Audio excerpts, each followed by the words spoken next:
हरियाणा की हर अपडेट के लिए बेल आइकन दबाएं और सब्सक्राइब करें STV हरियाणा न्यूज। नमस्कार, हरियाणा न्यूज देख रहे हैं आप और मैं हूं आपके साथ सोनिया सतानीता। कोरोना का संक्रमण तेजी से बढ़ रहा है। बढ़ते कोरोना के मामलों के बीच हर लोग परेशान हैं। कोई ऑक्सीजन की खोज में है तो कोई अस्पताल में बेड मिलने में 7 से 8 घंटे के वक्त के दौरान अपनी जान खो रहा है। अस्पतालों के बाहर भी बेड के लिए लोगों की लंबी लंबी कतारें देखने को मिल रही हैं। इस वक्त चारों ओर हाहाकार मचा हुआ है। हर ओर से डरावनी तस्वीरें सामने आ रही हैं।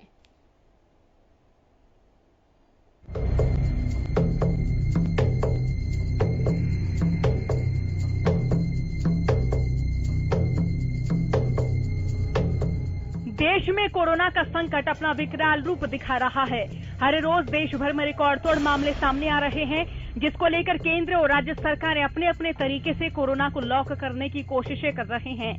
लेकिन हर रोज कोरोना के नए आंकड़े चिंता का विषय बन गए हैं। एक और बेकाबू कोरोना की रफ्तार तो दूसरी ओर देश के अलग अलग हिस्सों से अस्पतालों में बेड्स की कमी की बात सामने आ रही है।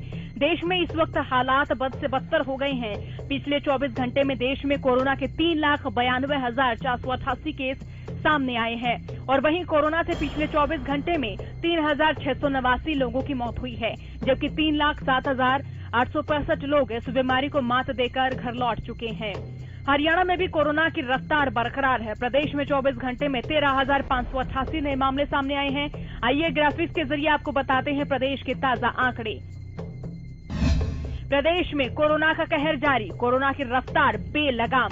प्रदेश में 24 घंटे में 13,588 नए मरीज मिले। गुरुग्राम से 4,099, फरीदाबाद से 1,751 नए मामले सामने आए। सोनीपत से 920, हिसार में 897 नए मामले, अंबाला में 365, करनाल में 740 नए मामले, पानीपत में 549, रोहतक में 348 नए मामले, रेवाड़ी में 236, पंचकुला में 446 नए मामले, कुरुक्षेत्र में 211, यमुनानगर में 333 नए मामले। प्रदेश में 24 घंटे में 125 मरीजों की मौत। अब तक 4,341 मरीजों की हो चुकी है मौत। प्रदेश में अब तक मरीजों की संख्या 5,01,566 और अब तक 3,94,709 मरीज हो चुके हैं डिस्चार्ज। और वहीं फरीदाबाद से कोरोना को लेकर दिल दहला देने वाली घटना सामने आई है, जिसमें 10 दिन के अंदर एक ही परिवार के 4 लोगों की मौत हो गई। दरअसल शहर के NIT में स्थित फ्रंटियर कॉलोनी के परिवार पर यह मुसीबतों का पहाड़ टूटा है। परिवार में मरने वाले पति पत्नी और 2 बेटे हैं। इन चारों की मौत 10 दिन के अंदर हुई है। और वहीं कॉलोनी वालों का एक निजी अस्पताल पर लापरवाही बरतने का आरोप है। इन चारों का कहना है कि अस्पताल प्रबंधन ने 5 लाख का बिल बनाया था। 2.5 लाख रुपए कॉलोनी के लोगों ने जमा भी करा दिए। इसके बावजूद अस्पताल की ओर से उनको प्रताड़ित किया गया। सर 20 तारीख के आसपास इस परिवार के जो मुखिया थे महिपाल जी, वो अपना कोरोना टेस्ट कराने भीगे गए कि उनको कुछ भी ज़्यादा खराब थी। पर जब वो वहाँ जाते हैं इतनी भीड़ थी और किसी अस्पताल में उनको एडमिट भी नहीं किया, बिना टेस्ट कराए वो वापस आते हैं। वापस आते हैं तो उसी दिन रात को उनकी डेथ हो जाती है। उनका दूसरा बेटा जो छोटा बेटा वो सीरियस था, उसको हॉस्पिटल में सिद्धिविनायक हॉस्पिटल में एडमिट करा दिया जाता है। 21 तारीख को सुबह 24 तारीख को सर महिपाल जी की वाइफ भारती जी की भी डेथ हो जाती है। और 28 तारीख को उनके बड़े बेटे विपुल की भी DM हॉस्पिटल में डेथ हो जाती है। और साल कल तरुण की भी, जिसको रोहित नाम दिया उसकी भी कल डेथ हो। बता दें कि हरियाणा में कोरोना के मामले तेजी से बढ़ रहे हैं। कोरोना के चलते हरियाणा सरकार ने 9 जिलों में 30 अप्रैल से 3 मई तक रात 10 बजे से सोमवार सुबह 5 बजे तक के लिए वीकेंड लॉकडाउन लगाने का फैसला लिया है। पंचकुला, गुरुग्राम, फरीदाबाद, रोहतक, सोनीपत, करनाल, हिसार, सिरसा और फतेहाबाद में वीकेंड लॉकडाउन लागू करने का फैसला लिया गया है। ऑक्सीजन की किल्लत अब जानलेवा बन रही है। जिस ऑक्सीजन पर लोगों की जिंदगी की आस टिकी हुई है, उसी की किल्लत से कोरोना मरीज जूझ रहे हैं। लोग चीख चिल्ला रहे हैं कि उनके अपनों को ऑक्सीजन सिलेंडर मिल जाए। दिल्ली के कई और अस्पतालों में भी ऑक्सीजन की किल्लत बताई जा रही है। अस्पताल प्रशासन लगातार ऑक्सीजन की सप्लाई सुनिश्चित करने की गुहार कर रहा है, लेकिन हालात लगातार बिगड़ते जा रहे हैं। अब सवाल है क्या सियासत कब लोगों को अस्पतालों में पूरा इलाज मिल सकेगा। Bureau report, Haryana news. और चलिए इसी बीच शुरू कर लेते हैं सिरसा की, जहां से हमारे संवाददाता अमित तिवारी इस वक्त हमारे साथ लाइव जुड़े हुए हैं। अमित, सिरसा में भी कोरोना के ताबड़तोड़ आंकड़े बढ़ रहे हैं और ऑक्सीजन की कमी की बात करें या फिर वैक्सीन की कमी की बात करें, इस तरह की खबरें भी प्रदेश के कई जिलों से सामने आ रही हैं। तो यहां कोरोना की स्थिति से और तमाम व्यवस्थाओं से मुखातिब कराई। जी बिल्कुल सोनिया, अगर आप सिरसा की बात करें तो सिरसा उन 9 जिलों में शामिल है जो अति प्रभावित जिले हैं और उनको जो है वीकेंड जो लॉकडाउन वहां लागू किया गया है। आज दूसरा दिन है, कल शनिवार को पूरी तरह बाजार बंद रहे, आज दूसरा दिन भी है, लेकिन सड़कों पर जो है वो आवागमन कम नहीं है। बाजार जरूर बंद है, जो मेडिकल स्टोर और पेट्रोल पंप खुले हैं, बाकी बाजार बंद है, लेकिन फिर भी आवागमन जो सड़कों पर है वो चल रहा है। निरंतर पुलिस रोकने का प्रयास करती है, लेकिन यहाँ जो है थोड़ी सी सख्ती की जरूरत है कि लोग कम घरों से बाहर निकले, अभी भी घूम रहे हैं लोग। और मैं दूसरी एक बड़ी आपको खबर दे दूं कि मुख्यमंत्री मनोहर लाल भी आज उन 5 जिलों का दौरा करेंगे जो अति संवेदनशील, अति प्रभावित हैं, उनमें सिरसा भी शामिल है। करीब 1:45 बजे जो है मुख्यमंत्री सिरसा पहुंचेंगे और उसके बाद जो अधिकारियों की बैठक लेंगे, वहां समीक्षा करेंगे ऑक्सीजन की और जो वैक्सीनेशन की तमाम चीजों की, उनकी समीक्षा अधिकारियों से करेंगे। और रही बात सिरसा में, तो अब तक जो है ऑक्सीजन कोई बहुत ज्यादा किल्लत का मामला यहां सामने नहीं आया। हालांकि वैक्सीन की जरूर कमी है। अधिकारियों का दावा है कि 12,000 वैक्सीन की डोज जो है वो सिरसा में पहुंच जाएगी, उसके बाद जो है वो वैक्सीनेशन स्टार्ट होगा। एक दिन करीब 48 घंटे से जो है वैक्सीनेशन यहाँ बंद पड़ा है, किसी को का टीकाकरण नहीं हो रहा। जो पहले कैंप लग रहे थे सोनिया, वो भी अब बंद पड़े हैं क्योंकि वैक्सीनेशन की कमी है। अब नई डोज आ जाएगी 12,000, उसके बाद जो है आगे की कार्रवाई चलेगी। फिलहाल जो है ऑक्सीजन के मामले में कमी जरूर है, लेकिन यहाँ कोटा बढ़ा दिया गया है। पहले 2 टन का कोटा था, अब 7.5 टन का कोटा सरकार की ओर से कर दिया है। तो ऐसे में निश्चित रूप से कमी नहीं रहेगी। और सरकार के प्रयासों की बात करें तो सरकार ने जिन IAS अधिकारियों को, वरिष्ठ IAS अधिकारियों को नियुक्ति दी है, उनमें विनीत गर्ग को सिरसा का जो कोविड मॉनिटरिंग के लिए नियुक्त किया है। तो तमाम प्रयास चल रहे हैं। और ऐसे में अगर बात करें तो लोग भी आ गए हैं। सिरसा के विधायक है गोपाल कांडा, उन्होंने 150 जो ऑक्सीजन कॉन्सेंट्रेटर है वो मंगवाने का ऐलान कर दिया और उसके लिए 1 करोड़ रुपए की राशि भी उन्होंने दी है। और इसके साथ साथ जो विदेशों से वो भी आ जाएंगे। तो तमाम उपाय चल रहे हैं, तमाम सियासी लोग अपने अपने स्तर पर प्रयास कर रहे हैं। और खासी बात यह है कि सरकार अपनी तरफ से मॉनिटरिंग करिए और विधायक अपनी तरफ से करें और दूसरे जो सियासत के लोग वे भी कोशिशों में लगे। जी सोनिया। जी, इसी बीच अमित, अगर यहाँ वीकेंड लॉकडाउन की बात है तो ये कितना सफल माना जाए?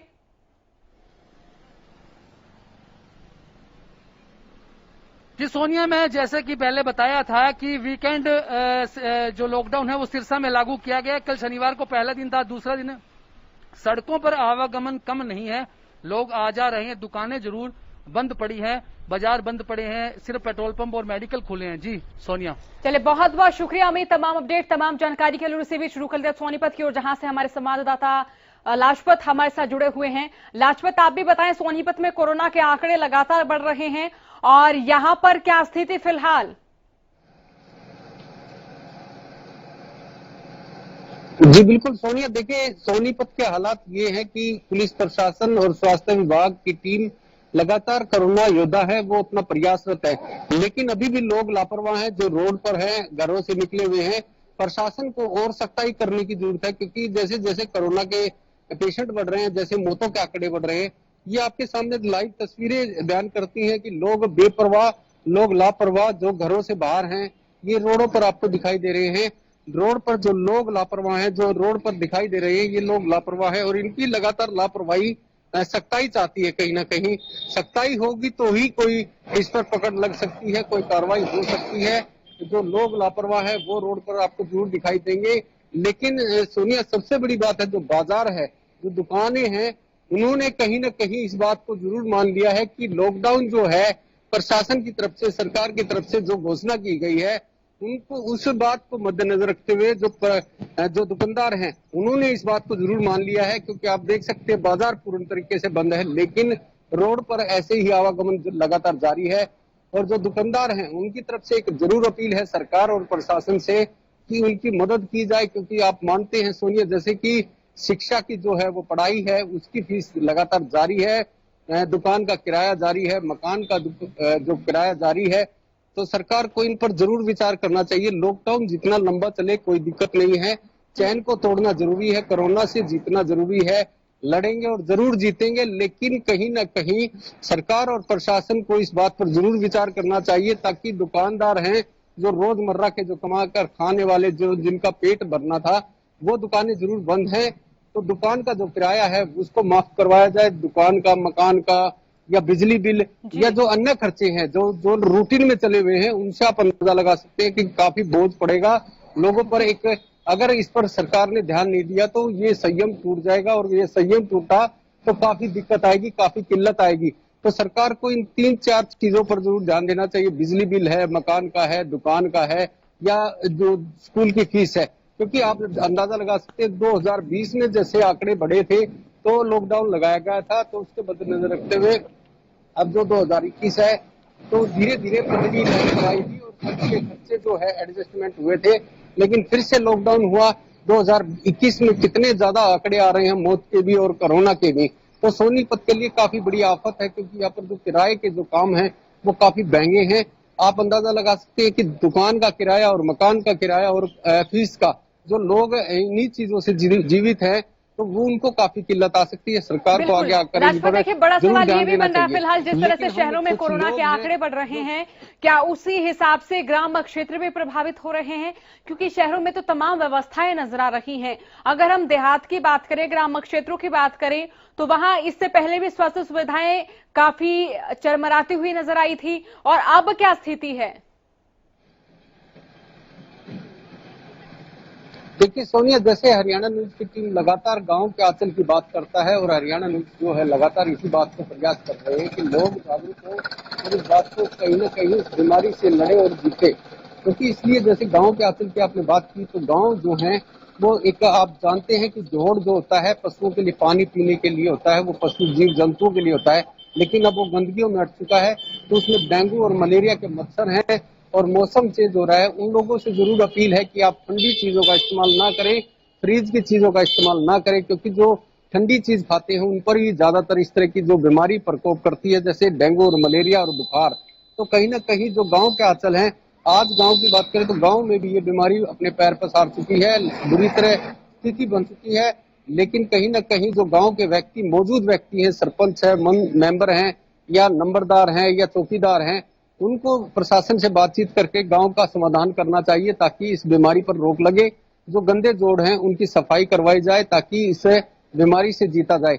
वरना जैसे गांव के जो गंदे जोड़ हैं उनमें काफी बीमारियां जो हैं वो पनप रही हैं और काफी दिक्कत आ सकती है।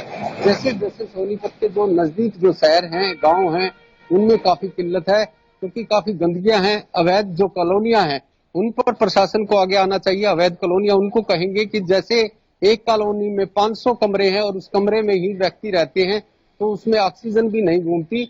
और सबसे बड़ी बात यह है कि लोगों से एक अपील जरूर है कि पेड़ लगाएं, ऑक्सीजन को बचाएं, क्योंकि सोनिया देश का सबसे बड़ा जो हाईवे है NH1, जिसको दिल्ली से निकलकर पाकिस्तान तक जाने वाला रोड है, उस पर हमने खुद देखा है कि काफी मात्रा में पेड़ होते थे, लेकिन वो पेड़ काट दिए गए हैं।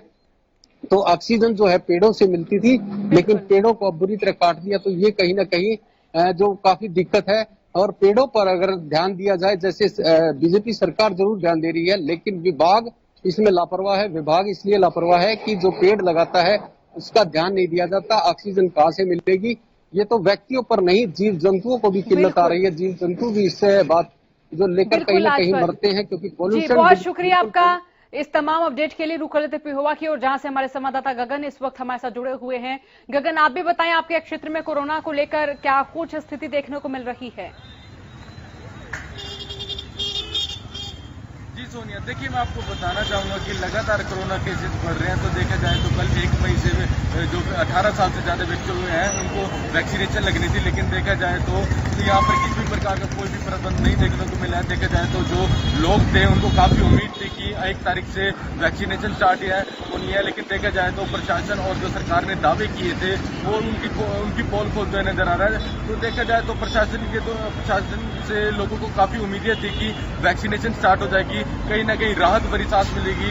और देखा जाए तो पिहोवा के अंदर बाजार भी कम देखने को मिल रहे हैं, बंद देखने को मिल रहे हैं। और देखा जाए तो लोग लापरवाह भी देखने को मिल रहे हैं। कई लोग तो ऐसे हैं जो मास्क का प्रयोग बिल्कुल भी नहीं कर रहे हैं, लेकिन लगातार प्रशासन के द्वारा लोगों को जागरूक करके अभियान चलाकर कि पुलिस प्रशासन के द्वारा भी इनको बताया जा रहा है कि मास्क का प्रयोग करें, सोशल डिस्टेंसिंग का पालन करें, लेकिन कुछ ऐसे लोग हैं जो इसका मास्क का प्रयोग बिल्कुल भी नहीं करें। जी देखिए, जिस तरह से फिलहाल कोरोना के आंकड़े बढ़ रहे हैं, क्या यहाँ स्वास्थ्य सुविधाओं में भी वृद्धि देखी जा रही है गगन?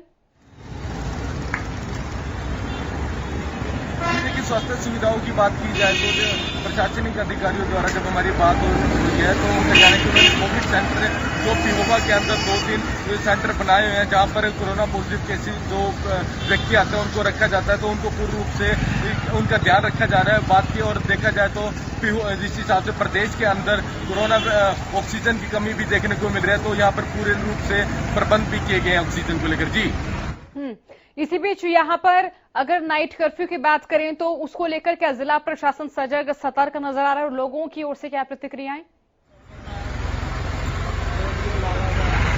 जी बिल्कुल, देखिए प्रशासन की तरफ से यहाँ पर 6 बजने ही वाले होते हैं, तो प्रशासन की टीमें हैं जो बाजारों के अंदर पुलिस प्रशासन भी उनको अनाउंसमेंट करके उनको बता दिया जाता है कि 6 बज चुके हैं। तो देखा जाए तो सभी दुकानदार हैं जो भी दुकानों को अपने पूर्ण रूप से बंद करके अपने घर चले जाते हैं। और देखा जाए तो कुछ केमिस्ट की शॉप है और जो देखा जाए तो फल सब्जियों की जो दुकान है और वो खुली रह जाती है। जी इसी बीच यहाँ अगर अस्पतालों की बात करें तो अस्पतालों में क्या किसी तरह की खामियां नजर आ रही हैं? मरीजों को क्या सही इलाज यहाँ मिल पा रहा है? जी देखिए, जब हमने देखा तो मरीजों को पूर्ण रूप से यहाँ पर इलाज मिल रहा है। जो दूर से भी दिल्ली गुड़गांव से यहाँ पर मरीज देखने को मिल रहा है, क्योंकि यहाँ पर देखा जाए तो छोटे शहरों में जो बड़े शहरों से लोग आ रहे हैं उनको अपना इलाज करवाने के लिए यहाँ पर देखा जा रहा है। तो हमने देखा तो उनको पूर्ण रूप से हर एक सुविधाएं मिल रही है। ऑक्सीजन की भी बात की जाए तो डॉक्टर पूरे सतर्क देखने को मिल रहे हैं। जी बहुत बहुत शुक्रिया आपका तमाम अपडेट के लिए। इसी बीच रुक लेते हैं हिसार जिले की और जहां के कुलाना क्षेत्र से हमारे साथ अनूप कुंडू इस वक्त जुड़ चुके हैं। अनूप, देखिए आपके इलाके में भी कोरोना के आंकड़े लगातार बढ़ रहे हैं, यहाँ पर लोगों की क्या प्रतिक्रिया? लोग अब जागरूक नजर आ रहे हैं या फिर पहले की तरह ही लापरवाह नजर आ रहे हैं यहाँ? देखिए सोनिया जी, हिसार जिले की अगर हम बात करें तो पहली बात तो ये कि हरियाणा में जो 9 जिले हैं उनमें लॉकडाउन लगाया गया, उनमें से हिसार जिला भी एक जिला है। और इसके साथ अगर हम लोगों की जागरूकता की बात करें तो आज भी लोग जागरूक नहीं है, क्योंकि वीकेंड का 2 दिन का जो लॉकडाउन चला है उसमें हमने कल भी कवरेज किया, देखा कि लोग उसी प्रकार बाजारों में घूम रहे हैं, सड़कों पे घूम रहे हैं। और पिछले 24 घंटे में 897 नए मामले हिसार में आए हैं। इसी के साथ जो मौत का आंकड़ा है वो भी लगातार बढ़ता जा रहा है और 464 मौतें अभी तक जिला हिसार में कोरोना काल के अंदर हुई है। तो हम कह सकते हैं कि 2 दिन का लॉकडाउन भी कहीं कहीं बेअसर नजर आ रहा है। ऐसे में सरकार को, प्रशासन को और ज्यादा सख्ती करने की जरूरत है। जी अनूप, देखिए यहाँ जिस तरह से आंकड़े बढ़ रहे हैं, स्वास्थ्य सुविधाओं में इजाफा हो रहा है क्या? देखिए, स्वास्थ्य सुविधाओं की बात करें तो जिस प्रकार से 1 मई से वैक्सीन लगने की बात हुई थी, 18 साल से ऊपर के लोगों को जो वैक्सीन लगेगी, उसका उकलाना और हिसार में पोर्टल न चलने की वजह से रजिस्ट्रेशन नहीं हो पाया, लोगों को वैक्सीन नहीं लग पाई। इसके अलावा अगर स्वास्थ्य सेवा में हम बेड की बात करें, ऑक्सीजन की बात करें, तो आज के दिन हिसार के अंदर अगर कोई नया कोरोना पेशेंट इमरजेंसी में भी आता है तो उसके लिए ना बेड की सुविधा है और ना ऑक्सीजन की सुविधा है। ग्रामीण क्षेत्रों की बात करें तो वहाँ कोरोना की क्या स्थिति? अनूप, देखिए गांव अभी तक हम कह सकते हैं कि अछूते तो नहीं है, लेकिन कुछ बचे हुए हैं। इसकी वजह से हम ये कह सकते हैं कि गांव में इतनी महामारी नहीं फैली है जितनी शहरों में अधिकतर अब देखने को मिल रही है। अगर गांव के में भी इसी प्रकार कोरोना के संक्रमित मामले बढ़ने लगे तो फिर तो लाइलाज हो जाएगा, क्योंकि शहरों में आज के दिन बेड नहीं है, चाहे सरकारी हॉस्पिटल हो, चाहे डेडिकेटेड हॉस्पिटल जो कोरोना के बनाए गए हो वो हो, प्राइवेट हॉस्पिटल हो, कहीं बेड नहीं है। लेकिन इसमें सबसे बड़ी बात यही है सोनिया जी कि अगर हम बचाव करेंगे, आम जनता इसको समझेगी तो ही बचा जा सकता है, अदरवाइज इस वैश्विक महामारी से बचना नामुमकिन लगता है। जी और अनूप, जिस तरह से ग्रामीण क्षेत्रों में स्वास्थ्य सुविधाओं की बात करें, क्या वो पहले की तरह ही नजर आ रही है या वहां पर अब की बार स्वास्थ्य विभाग की नजरें टिकी हुई हैं? नहीं, स्वास्थ्य सेवाओं की अगर ग्रामीण लेवल पर बात करें तो हम कहते हैं जो वो पहला कोरोना काल रहा है 1 साल का, उसमें अधिक थी, लोग उसमें जागरूक भी अधिक थे। लोगों ने अपने गलियों को, अपने मोहल्लों को, अपने सार्वजनिक स्थानों को, चौपालों को सैनिटाइज किया था।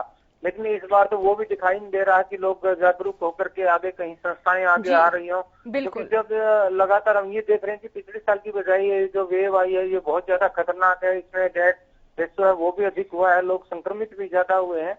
तो ऐसे में जो स्वास्थ्य सेवाएं हैं ग्रामीण स्तर पर वो उतनी बढ़िया नहीं कह सकते हम जितनी पहले थी। बहुत बहुत शुक्रिया अनूप, तमाम अपडेट्स, तमाम जानकारी के। तो यहाँ प्रदेश में कोरोना के आंकड़े लगातार बढ़ रहे हैं और देखिए अभी फिलहाल शहरों से कोरोना के आंकड़े बढ़ते हुए नजर आ रहे हैं, लेकिन अगर कोरोना का संक्रमण इसी तरह से गांव देहात में बढ़ता है, ग्राम क्षेत्र में बढ़ता है, तो एक बड़ी चुनौती प्रदेश सरकार के सामने होगी। फिलहाल के लिए इतना ही, बने रहिए हरियाणा न्यूज के साथ। नमस्कार।